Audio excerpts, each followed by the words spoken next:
오늘 여러분과 우리가 나가거라, 이제 나오라 이런 말이죠. 나가라 이런 말인데,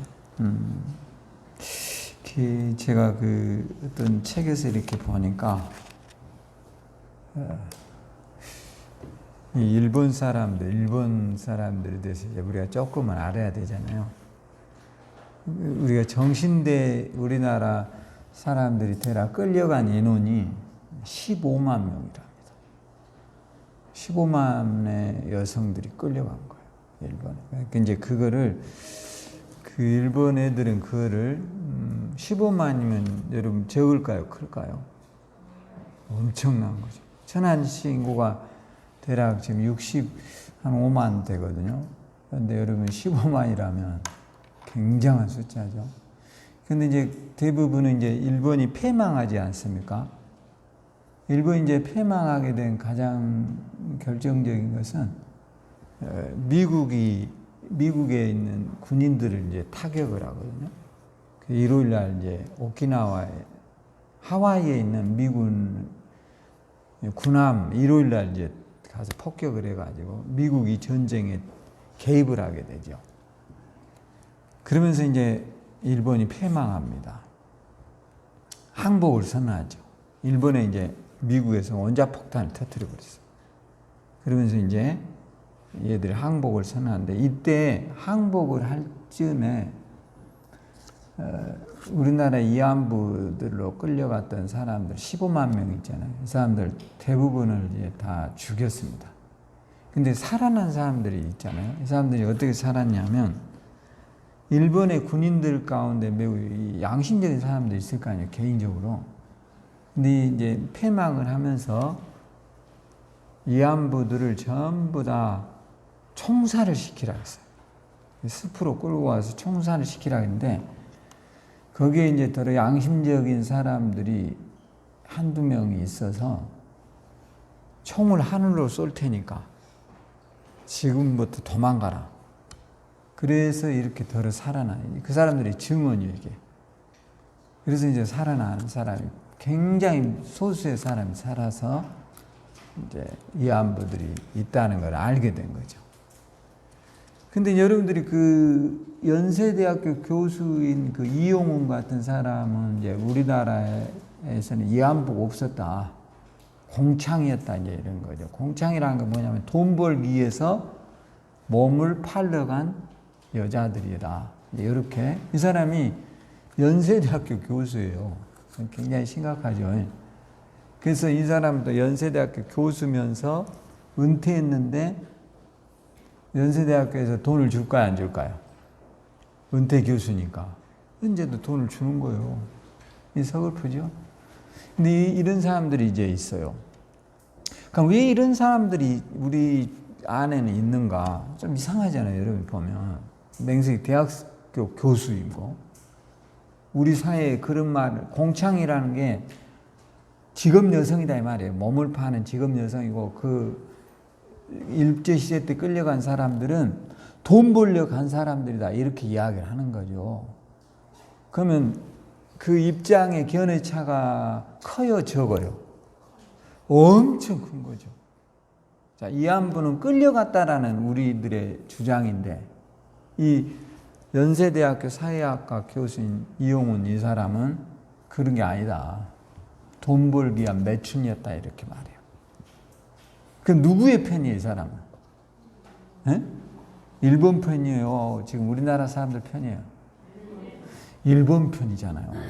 그럼 왜 이런 사람들이 여러분 끊임없이 이런 이야기들을 계속 할까요? 참 아이러니하잖아요. 우리가 굉장히 자기가 위협을 느낄 수 있는 이야기고, 우리 한국 사회에서 굉장히 위기가 올 수 있는 이야기인데 왜 배웠다는 사람이 이런 이야기를 끊임없이 할까? 그런 생각을 좀 여러분 안 해보세요?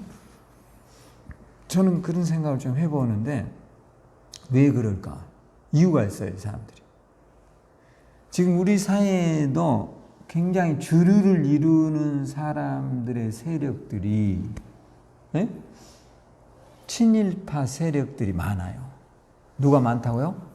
친일파들이 많아요. 얼마 전에 여러분 100살이 되어서 죽었던 백선엽 장군 문제로 우리 사회가 또 한번 굉장히 혼란에 빠졌죠. 응? 백선엽 아시잖아요. 여러분 그 사람이 지금 현충원, 대전 현충원에 가느냐 뭐 이것 갖고 아니다. 동작동 현충원으로 가야 된다. 서울. 그래가지고 보수 진영에서는 이렇게 위대한 사람을 어떻게 대전 현충원으로 보내냐 막 이래가지고 이제 말들이 많아요. 근데 이게 왜 이 사람이 문제일까요? 왜 이 사람이? 그 사람이 실제로 이제 우리나라의 전쟁 6.25 때 낙동강 전선에서 이 사람이 이 전체 전쟁에서 승리를 해서 우리나라가 이제 메가더에 의해서 인천 상륙 작전이 이루어질 때 여기를 지킨 거예요. 유일하게 경북 있죠. 대구 이쪽 경북만 지금 안 떨어지고 부산 이쪽으로만 이제 우리가 지키고 있는 거죠. 다 공산주의가 돼버렸을 때 그 마지막을 지켰던 사람이 백선엽이라는 사람. 그러니까 전쟁의 뭐죠? 영웅이잖아요. 근데 이제 이 사람은 뭐 어떤 문제가 있냐면 일제시대 때 여러분이 보면 이제 일제가 우리나라 36년을 지배할 때 이 사람이 일본의 사관학교를 나와가지고요. 일본 사관학교를 나와서 독립군 토벌을 한 사람이에요. 이게 참 아이러니하죠. 근데 거기에 독립군 토벌을 어떻게 했느냐? 일본인들이 주로 한국의 독립군을 토벌할 때 장교는 일본인들이 하고 나가서 싸우는 사람들을 주로 한국인들을 썼어요. 이게 참 슬픈 역사죠. 우리 그 최첨병에 섰던 사람이 백선엽이에요. 그러니까 이게 문제란 말이에요. 그 사람들이 실제로 청산리 전투에 김자진 이런 사람들 잡으러 다녔고 백범 김구 이런 사람들 잡으러 다닌 거예요.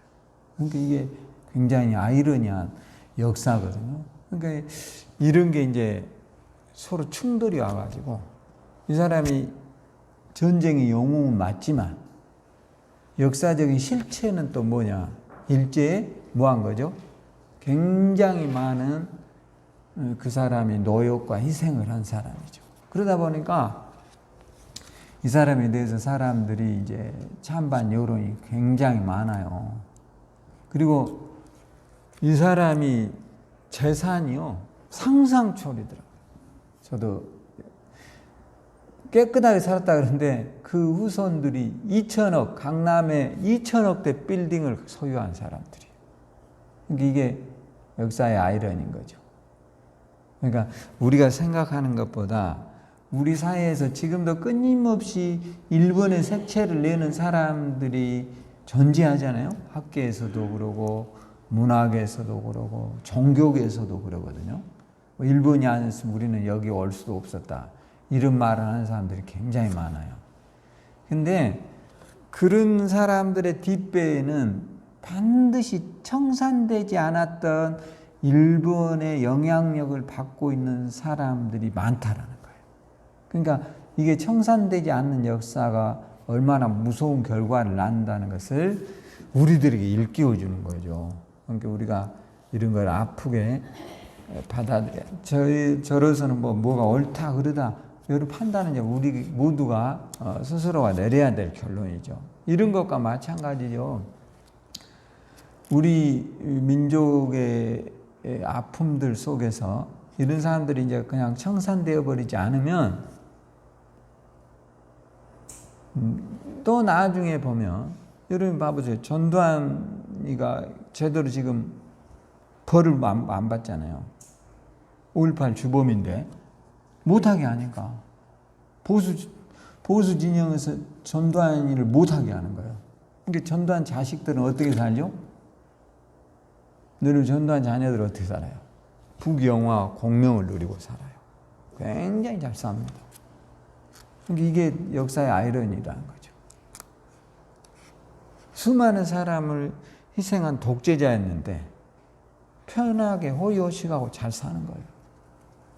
그런데 별 누구도 타치를 하지 않아요.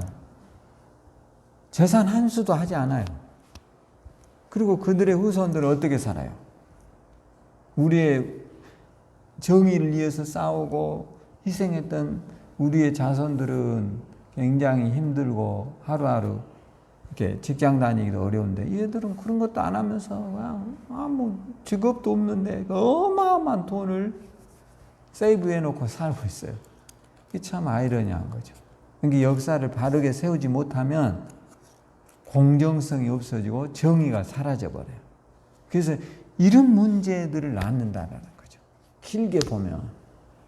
그러니까 역사를 여러분들이 조금은 나이를 먹어도 인식을 하고 알려고 하고 공부를 하는 그런 그리스도인들이 돼야 돼요. 할렐루야. 그냥 내버려 버리면 불의가 정의를 이겨버려요. 문제는. 아셨죠? 그래 버리면 이제 심각하잖아요. 원래는 재산 한수해서 독재하고 사람을 죽인 사람에게는 그에 따른 철저한 대가를 지불하게 만들어야 돼요. 그렇죠? 근데 그러질 않아요, 지금 우리 사회. 그래서 오늘 여러분과 제가 이제 이런 생각을 한번 해볼 필요가 있어요. 오늘 예수님이 마가복음에 이런 말 하잖아요. 한번 가봐요. 마가복음 1장에 가면 나를 얼마나 내 정체성을 갖고 있어야 되는가에 대한 거예요.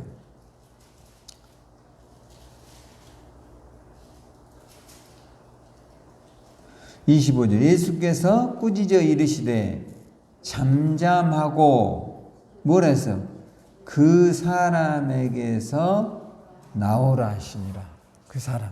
그러니까 이 사람이 있는데 그 사람에게 안에 누가 들어있죠? 누가 들어있어요? 나라고 하는 사람이 있어요. 근데 내 속에 또 누가 있어요? 내가 아닌 귀신이 자리하고 있어요. 이런 것을 이제 우리가 요즘 학문적으로 다중인격이다. 이게 사실 이제 이렇게도 이제 말할 수 있는데, 그러니까 이제 여러분 다중인격에 대해서 이렇게 조금 아시죠? 다중인격이 뭐냐면 거짓말을 많이 하거나 이런 사람들이 보면 10사람의 대역을 하는 사람도 있어요. 다중인격. 그러니까 전혀 다른 거죠. 우리가 보면 지금의 나와 이 목사의 옷을 벗은 나는 매우 다르다. 이질감이 있다. 이런 걸 이제 다중인격이라고 하거든요. 사람이 이제 이거를 좀 비슷하게 살아야 되잖아요. 어느 정도는. 네? 완벽하진 않지만.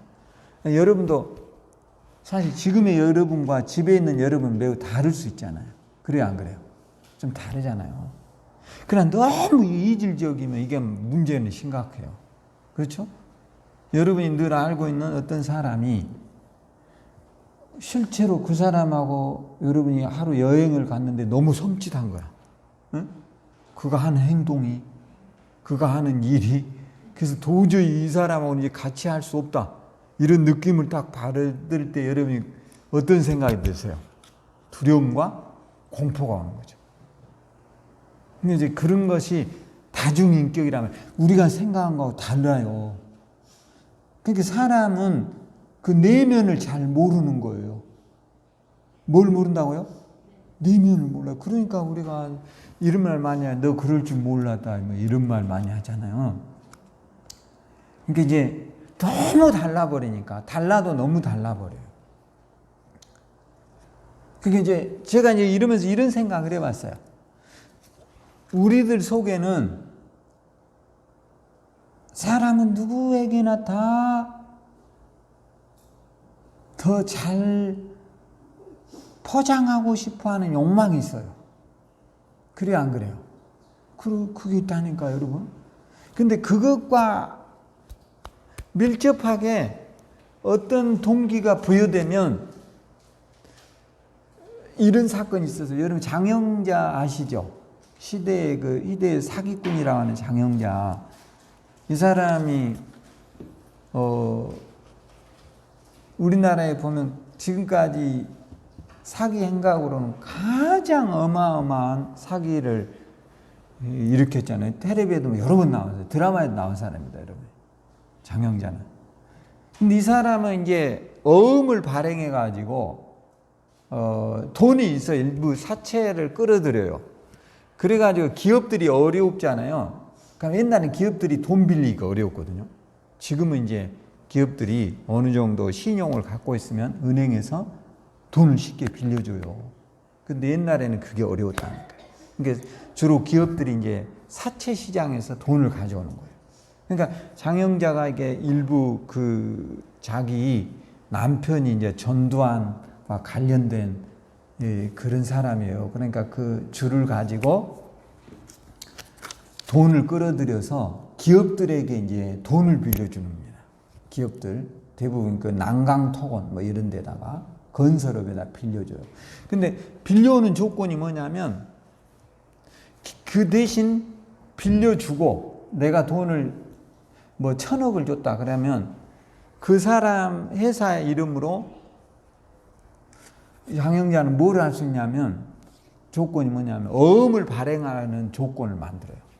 이런 계약서를 써요. 근데 그럴 바에는 차라리 돈을 안 빌리고 그 기업이 어음을 발행하면 쉬울 건데 이제 그게 그때는 어려웠었나 봐요. 주식이 그때만 해도 우리나라에는 없었으니까요.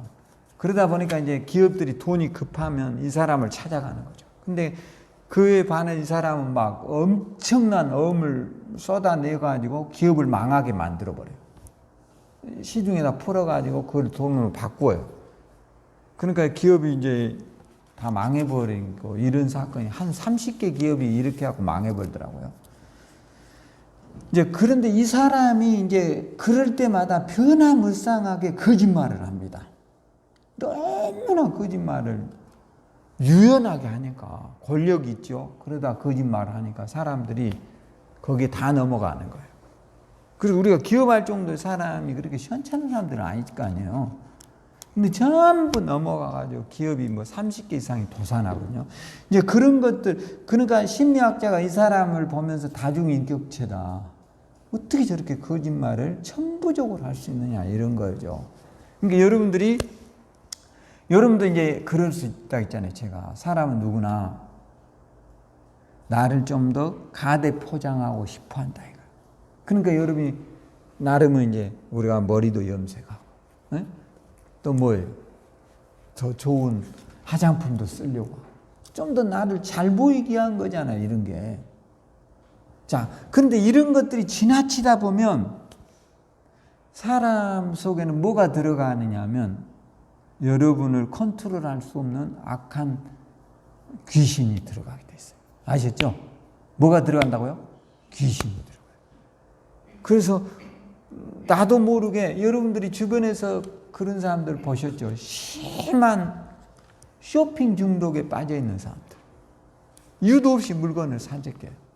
그래서 박스도 안 열어본대요. 그리고 그 물건을 어떻게 하죠? 집에다가 산더미 같이 싸놓는. 이게 어디에서 처음에 이 사람이 그랬겠어요? 어느 순간부터 이렇게 되는 거죠. 그리고 나중에는 자기가 스스로를 통제할 수 있어요, 없어요? 없는 거예요. 안 되는 거예요. 그러니까 제가 오늘 성경을 보면서 이런 생각을 해봤어요. 우리가 불안해하고 걱정하고 염려할 때에 따라서 마귀가 우리를 틈탄다. 아셨죠? 마귀가 들어오는 거예요. 여러분들이 어떤 일에 대해서 불안해할 때, 또 어떤 일에 대한 불확실성으로 늘 염려할 때 누가 우리를 찾아온다고요? 마귀가 찾아오는 거예요. 그러니까 너무 여러분이 항상 이런 생각을 해야 돼요. 너무 사람들에게 좋은 것만을 보여주려고 노력하지 말란 말이에요. 있는 그대로를 보이는 게 가장 중요해요. 따라서 있는 그대로를 사람들에게 보여주자. 아셨죠? 그래요. 그게 참 중요한 것 같아요. 그리스도인은. 이게 이제 안 되면 자꾸 포장되어 있는 나, 연기하는 나, 거짓된 나를 보여줄 거 아니에요. 그러면 이게 차츰 커져요. 이제 나중에 보면. 그 다음에는 어떻게 될까요? 이거를 감당할 수 없어요. 그래서 이 사람이 나중에 무너지는 거예요. 무너지는 정도가 아니에요. 망해요. 왜요? 오늘 여기에도 봐보세요. 24절에. 자, 23절 볼까요? 마침 그들이 해당에 더러운 귀신 들린 사람이 있어 소리 질러 이르되. 잠깐, 이 사람이 소리를 지르는데 그 사람 속에 뭐가 들어있다고요? 더러운 귀신이 들어있어요. 어느 순간 이 사람이 귀신의 지배를 받았어요. 그가 사람으로서의 일을 할 수 없도록 귀신이 끌고 다녀요. 그리고 이제 사거리에 공원에서 사람들이 모이는 데서 소리를 질러요. 왜요? 그 사람 스스로가 나를 통제 못해요. 여러분, 술 중독도요, 심하면 자신을 통제할 수 있어요, 없어요? 못합니다, 여러분. 제가 우리 아버님이 한 50까지 술을 굉장히 많이 드셨는데요. 항상 그 말 하셨어요. 내일부터는 술을 안 먹는다. 걱정하지 마, 내일부터는 안 먹어. 근데 그 내일은 올까요, 안 올까요? 안 와요. 또 내일이에요. 또 내일이 되면 또 뭐예요? 또 내일이에요. 그리고 꼭 먹어요. 본인은 굉장히 술을 끊으려고 노력을 해요. 근데 주변의 여건과 환경이 그렇게 하도록 만들어 줍니까? 아니에요. 술을 끊으려고 할수록 더 나쁜 놈들이 붙어가지고 술을 공짜로 뭐예요? 막 주어요. 그 신기하게 그렇게 돼요. 그러니까 이게 쉽게 안 되는 거예요. 의지하고는 상관이 없어요. 여러분, 어느 것이 여러분들이 스스로 하려고 해도 안 되는 이것 속에는 그 내면에 악한 마귀가 이미 여러분을 컨트롤하고 있어요. 오늘 여러분이 이 악한 마귀에게 이렇게 한번 말해 보세요. 예수 이름으로 명하노니 내게서 나가라. 할렐루야. 한번 해보라고요. 오늘 여러분이 저희가 이보다 몇 배는 더 행복하게 살아야 돼요. 그래요, 안 그래요? 그래요. 저는 이제 어느 날부터 이제 한 2달 됐어요. 제가 옛날에 이게 저녁 때가 되면 꼭 음식이 먹고 싶어요. 굉장히 먹고 싶어요. 8시 넘으면. 이게 충동이 보통 충동이 아니에요. 그래서 라면도 먹어보고 막 그렇게 맛있는 거예요. 그 시간에 먹으면 너무 맛있어요. 이 유혹이 끊을 수가 없는 거예요. 근데 딱 어느 날부터 이 생각이 들다. 이러다 어쩌면 나도 오래 못 살고 죽을 수도 있겠구나. 이 시간을 어떻게 내가 극복해야 되나? 저녁을 안 먹고 오는데 또 먹고 싶은 거예요. 고기를 안 먹고 오는 날은 더 먹고 싶어요. 이 탄수화물이 의외로 빨리 소화되거든요. 그러니까 막 굉장한 유혹이 와요. 근데 제가 어느 날부터 나도 모르게 이제 먹는 습관이 약간씩 배웠어요. 그래서 몸무게도 엄청 늘어버리더라고요. 그래서 제 몸무게가 늘어봤자 몇 킬로겠어요. 근데 이제 꽤 늘었어요. 제 느낌이 한 3킬로 정도 더 늘었어요. 혼자 제가 단호하게 선언을 했어요. 자, 이후로부터 내가 음식을 먹으면 이제 내 미래가 지금보다 100배는 더 어려워질 수 있다. 이렇게 끊임없이 이야기를 해도요, 이게 쉽지가 않더라고요. 그래서 제가 혼자 다짐을 했어요. 이 시간에 무조건 운동을 가야 된다. 그리고 뛰고 와야 된다. 그 생각을 반드시 했거든요. 근데 그걸 한 3개월 하다 보니까 그 유혹이 사라지더라고요. 이 여러분, 유혹이라는 걸요, 그렇게 쉽게 만만한 대상으로 생각하면 안 돼요. 오늘 여러분에게 주변에서 이미 나를 종노릇 하고 있는 이 악한 마귀와 여러분이 한번 싸워보세요. 할렐루야. 왜 싸워야 할까요? 여러분 이런 거 한번 생각해. 마가복음 8장 36절로 한번 가보세요. 여러분이 어떤 존재인가에 대한 나와요. 마가복음 8장 36절.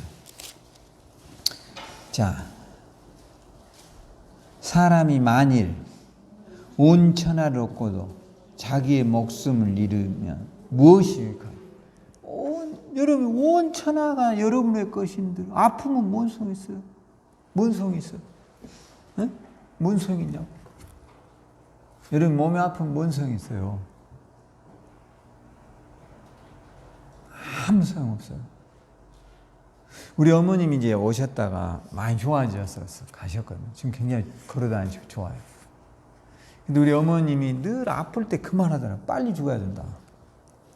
빨리 죽어야 된다. 나는 그게 좀 기분이 나쁘더라고요. 근데 한편으로 이런 생각을 했어. 진짠가 저런 말이? 진짜일 수도 있겠다. 왜냐? 몸이 너무 아프면 뭐하죠? 빨리 죽고 싶은 거예요, 사람. 너무 아프니까.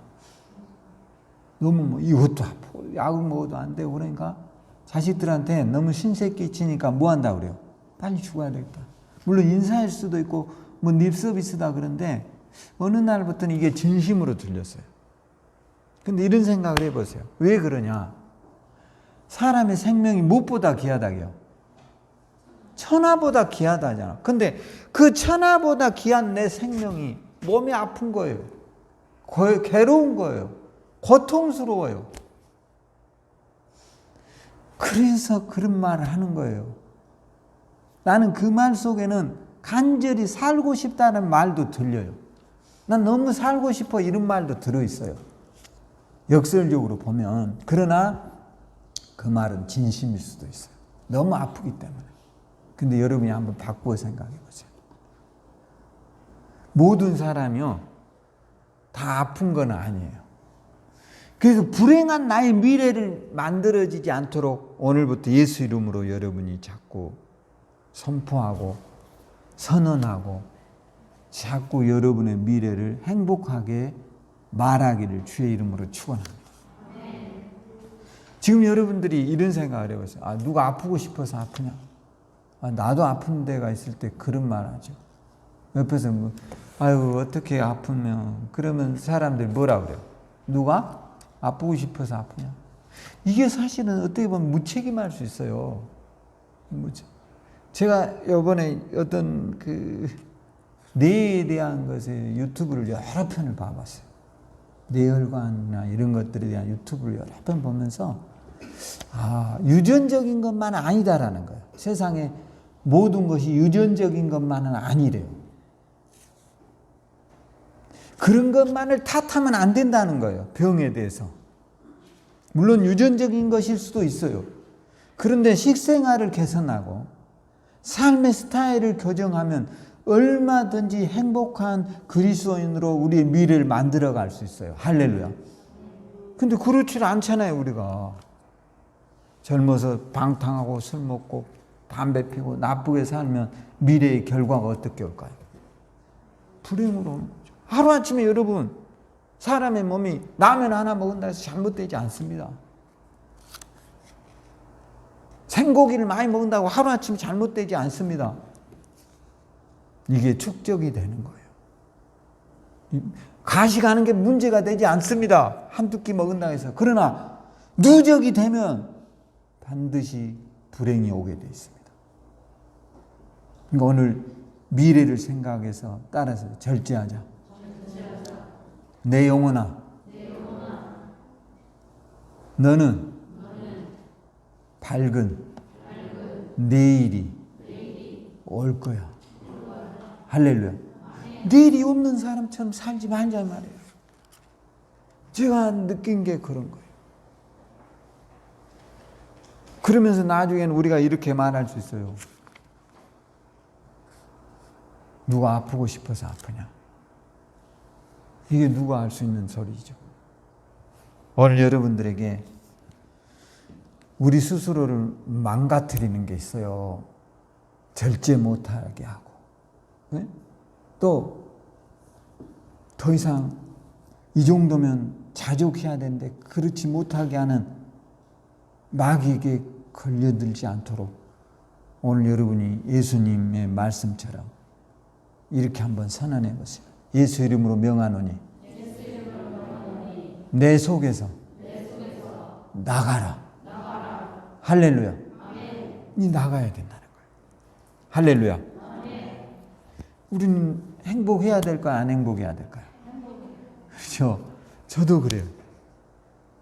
어느 날 여러분이 갑자기 암이 걸렸다. 생각만 해도 뭐 어떻습니까? 무섭습니다. 무서워요, 안 무서워요? 너무 무서워요. 여러분이 어느 날 갑자기 뇌졸중으로 쓰여졌다. 얼마나 무서운 일이야. 가서 주사 한 대 맞는 것도 무서운데.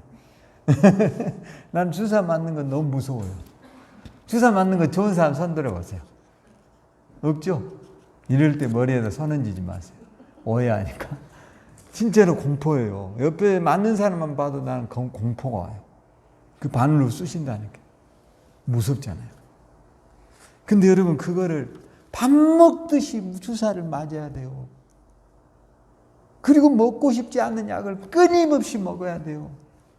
이런 미래가 나에게 주어지지 않도록 오늘 가식하고 가욕하고 행복하게 만들지 못하고 있는 미래를 향해서 운동하지 않고 이 열정적이지 않는 것에 에너지를 쏟고 있는 나를 향하여 예수 이름으로 한번 선포해 보세요. 이 악한 마귀야. 내게서 떠나라. 할렐루야. 한번 해보라고요. 여러분 지금은 못 느낄 거예요. 저는 이걸 느껴요. 제가 요즘 어떻게 느끼냐면 건강이 너무 중요하구나. 사람이 온 천하를 얻어도 내 목숨을 잃으면 뭐 한다 했죠? 뭔 소용이냐. 지구의 중심이 누구라는 거예요? 나예요, 나. 내가 주체예요. 나 없으면 무슨 소용이 있어, 이게. 여러분이 없으면 뭔 소용이냐고요. 그렇게 하나님은 한 생명을 무엇보다 귀하게 여긴다고요? 천하보다. 우리가 알기는 잘 알아요. 그 정도로 우리를 귀하게 여기냐 이거예요, 여러분. 나를 귀하게 여기냐 이거예요. 그렇지 않잖아요. 꼭 좋은 음식을 비싼 걸 먹은 것이 좋은 게 아니라 가치 있는 것을 먹으라 이 말이에요. 할렐루야. 그런 여러분이 되도록 기도해요. 왜요? 내가 온 천하하고도 바꿀 수 없는 위대한 그리스도인이에요. 할렐루야. 오늘 여러분 위대한 그리스도인. 따라 나는 위대한 그리스도인이다. 할렐루야. 꼭 그거를 잊지 말아야 돼. 난 누구하고도 바꿀 수 없다. 따라서 나는 누구하고도 바꿀 수 없다. 바꿀 수 있어요, 여러분? 여러분 머리를 띄어가지고 나하고 차인표하고 바꿔. 나는 안 바꿀 것 같아요. 아니, 아버지 바꾸지 뭘 그러세요. 그런데 바꿀 필요 없어요. 그는 그의 나름에가 있고 나는 뭐죠? 나의 나름의 인생이 있는 거죠. 어떻게 내가 지금까지 살아온 것을 다 송두리째 잃어버리고 살 수 있어요? 그건 안 되잖아요. 슬펐던 기억이든 좋았던 기억이든 잊어버리고 싶은 기억이든 모두 다 나에게 주신 하나님의 축복으로 알고 이제부터라도 우리 스스로가 우리들에게 내 자존감을 좀 키워보세요. 자존감이 뭐냐면 다른 거 아니에요. 지금의 나를 최고의 하나님의 선물이라고 생각을 해야 돼요. 할렐루야. 거기서부터 출발해야 돼요. 목사님 안 아프니까 그러죠. 괜찮아요. 아파도.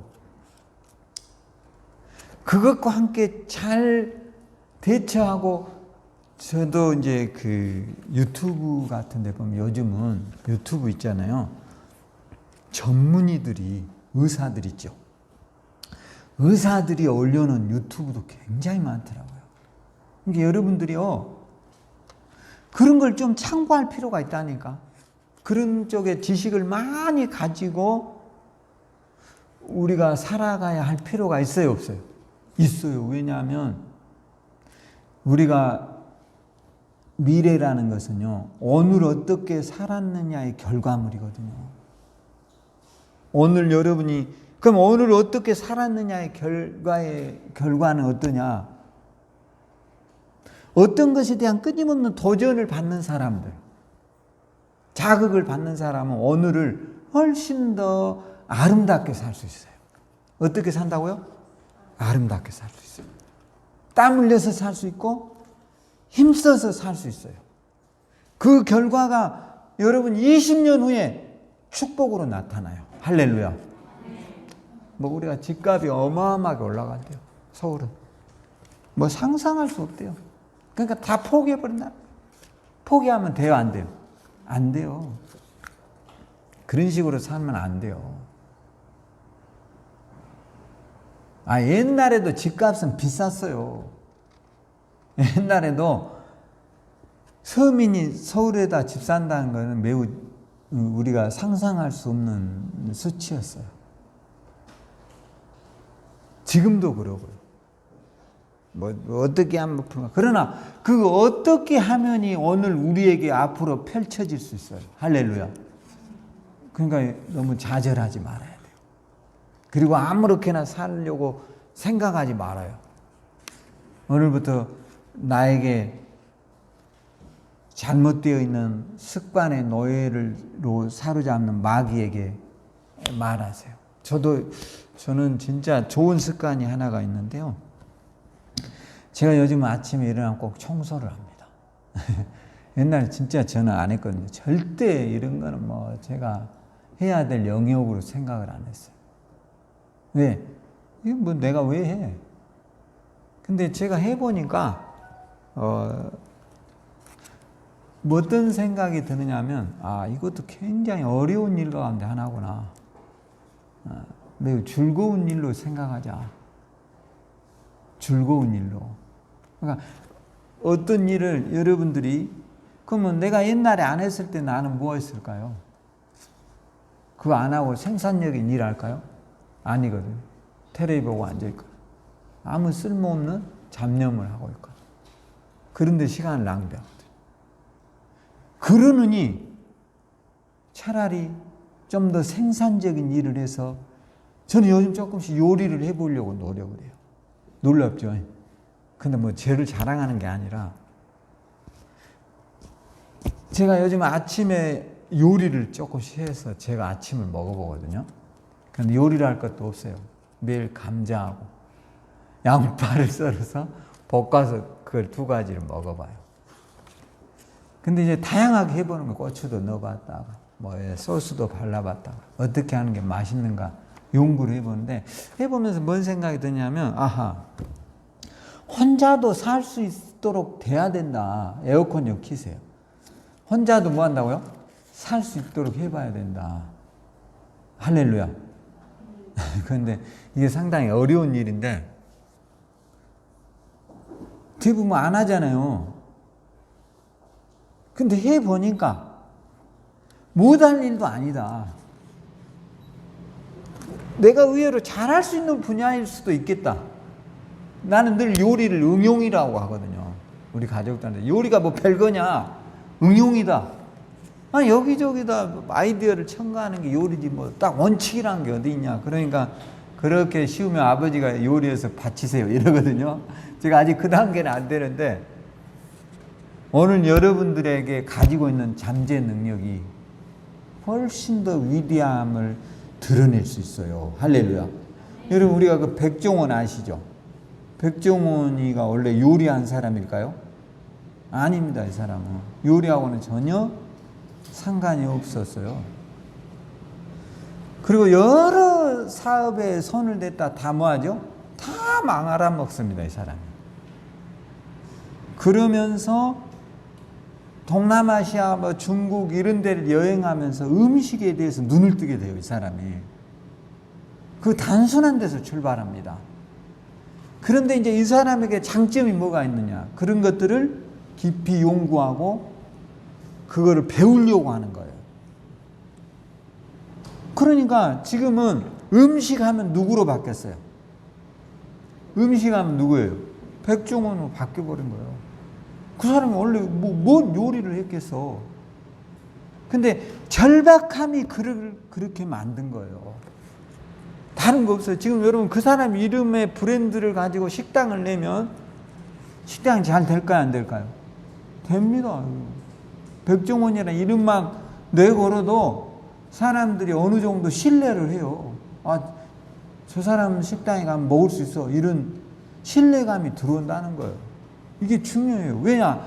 그는 그 사람이 보면 텔레비 같은데 이전에 뜨기 전에 끊임없이 중국, 베트남, 필리핀 이런 데 가서 튀김 음료, 음식 이런 걸 끊임없이 먹어보면서 개발을 한 거예요.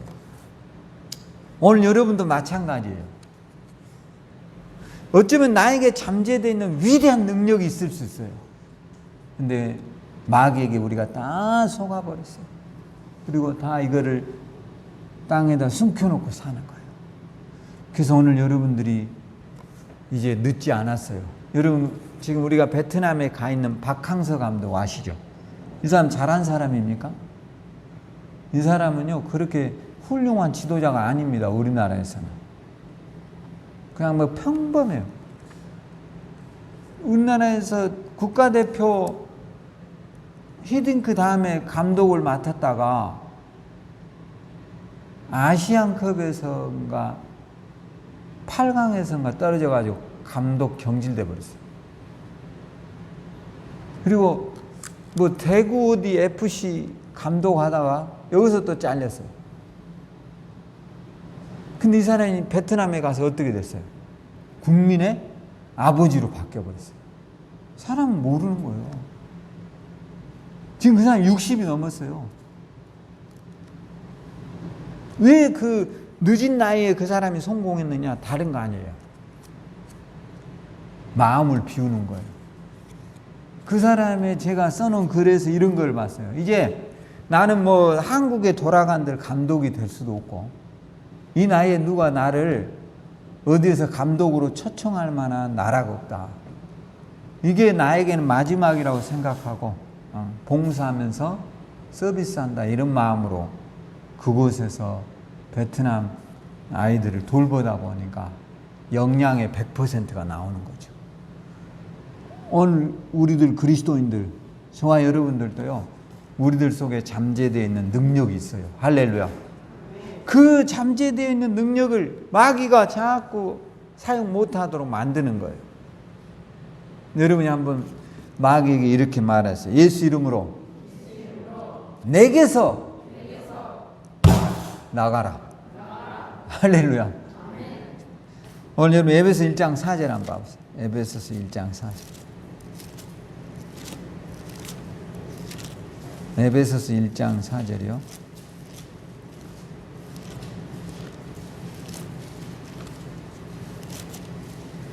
자, 한번 읽어보세요. 곧 창세전에 그리스도 안에서 우리를 택하사 우리로 하나님을 그의 앞에서 거룩하고 하시려고. 곧 창세전에 그리스도 안에서 우리를 뭐 했다죠? 택해 놓으셨어요. 할렐루야. 그게 내가 얼마나 중요한 존재인가에 대한 거죠. 여러분이 얼마나 가치 있는 사람인가요? 여러분이 가치가 있어요, 없어요? 엄청난 가치가 있어요. 그 어떤 사람이 글을 썼어요.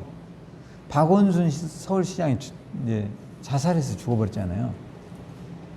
근데 이제 저는 그분이 죽고 사는 거 그런 거에 따라서 어떤 분이 써놓은 글에 이런 게 있었어요. 박원순은 돈의 가치로 100조하고도 바꿀 수 없다. 물론 그 말이 옳다 뜻다를 떠나서 왜 그 사람만의 100조겠습니까? 여러분은 100조의 가치가 있을까요? 없을까요? 더 있죠. 할렐루야. 아직 우리는 젊어요, 안 젊어요? 너무 젊잖아. 에? 우리가 돈으로 100조만 가치가 있겠냐 이거요. 그럼 지금 박원순 나이가 몇 살이에요? 69인가 돼요. 69인가 68인가. 적지 않은 나이에요. 근데 여러분 지금 얼마나 젊습니까? 우리가 돈으로 가치 100조에 비교하겠냐 이거예요. 앞으로 여러분이 100조만 벌겠냐 이거예요. 너무 뭡니까? 여러분이 100조를 벌면 서울의 아파트가 뭐 꽤 껌값이지, 그런 거는. 뭘 지금 자포자기 하세요? 오늘부터 여러분이 한번 우리 스스로에게 희망을 전해보세요. 나는 앞으로 100조는 세 발의 피다. 아셨죠? 뭐 그 정도는 가져야 될 거 아니에요. 숫자도 자꾸 높아진다는데 언제 100억, 200억 갖고 살겠어? 조 단위로 싸워야지, 앞으로는. 앞으로는 경도 나올 건데. 경 다음에 뭐죠? 뭐 해, 달 뭐 이런다는데. 하여튼 지금 경까지는 우리는 안 나왔어요. 조 단위들이 많아. 여러분의 가치가 100조에 비교한, 그 사람이 100조라면 우리는 1000조는 되죠. 할렐루야. 단지 우리의 능력의 가치를 깨닫지 못하는 거죠. 왜 못 깨닫느냐? 다른 거 아니에요. 우리를 짓누르고 있는 이 마귀로부터 여러분이 벗어나야 돼요. 할렐루야. 따라서 마귀야, 예수 이름으로. 여러분이 한번 말해보세요. 늘 이렇게 선포해보세요. 매일 눈을 뜰 때마다 한번 이렇게 말해보세요. 써놓고. 하나님, 저에게 오늘도 희망찬 하루가 되도록 축복해 주세요. 할렐루야. 이게 모아지면 반드시 우리는 10년 안에, 20년 안에 세상을 바꾸는 주역이 될 거예요. 할렐루야. 뭐 별거 아니에요, 여러분. 사실 막 텔레비에 나온 사람들, 요즘 뭐 전문 유튜버들도 보면 굉장한 거 아니거든요, 사실은. 여러분도 할 수 있어요. 여러분도 어떤 잠재 능력을 갖고 있는지 몰라요. 할렐루야. 그러니까 중요한 것은 먼저 나를 포기하지 않는 게 중요해요. 그 다음 여러분이 속지 않는 게 중요해요. 늘 어떤 작은 일에 마귀에게 속아서 10년 허송세월 보내고, 확실한 것은 끊임없이 하나님이 하심을 믿는다면 세월이 가고 시간이 가면 우리는 승리의 자리에 앉아 있어요. 할렐루야. 제가 그 미국을 보니까, 미국은 동전에 이런 지폐에 이런 게 써졌대요. God bless you. 하나님 우리를 축복하소서, 이런 게 지폐에 들어있대요. 미국에는, 미국 사람들의 화폐에는. 저는 이제 정확하게 보진 않고 듣는 이야기인데, 근데 미국이라는 나라가 원래 이제 그 영국인들이 가서 세운 나라인데요. 그 전에 그게 아주 조그만 사람들이 이제 미국에 살았을 거 아니에요. 근데 이 사람들이 이제 점점 배를 타고 가다가 이제 서쪽에서 남쪽으로 이렇게 쭉 가는 과정인데, 그 전에는 영국이 미국 땅을 지배하고 있었어요. 그러니까 그 영국과 프랑스의 전쟁이 있었어요. 근데 미국 사람들이 영국의 편을 들어줬는데, 영국이 이제 프랑스하고 전쟁에서 이겼거든요. 그러니까 미국 사람한테 돈을 내놔. 이제부터 세금을 내래요. 그러니까 미국 사람들이 황당한 거죠. 전쟁에 편을 들어줬는데 느닷없이 세금을 내라고 하니까. 그러면서 미국이 독립전쟁이 일어납니다.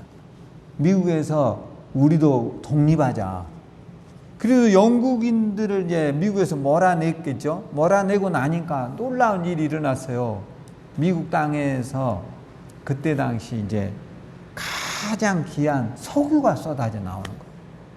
신기하죠.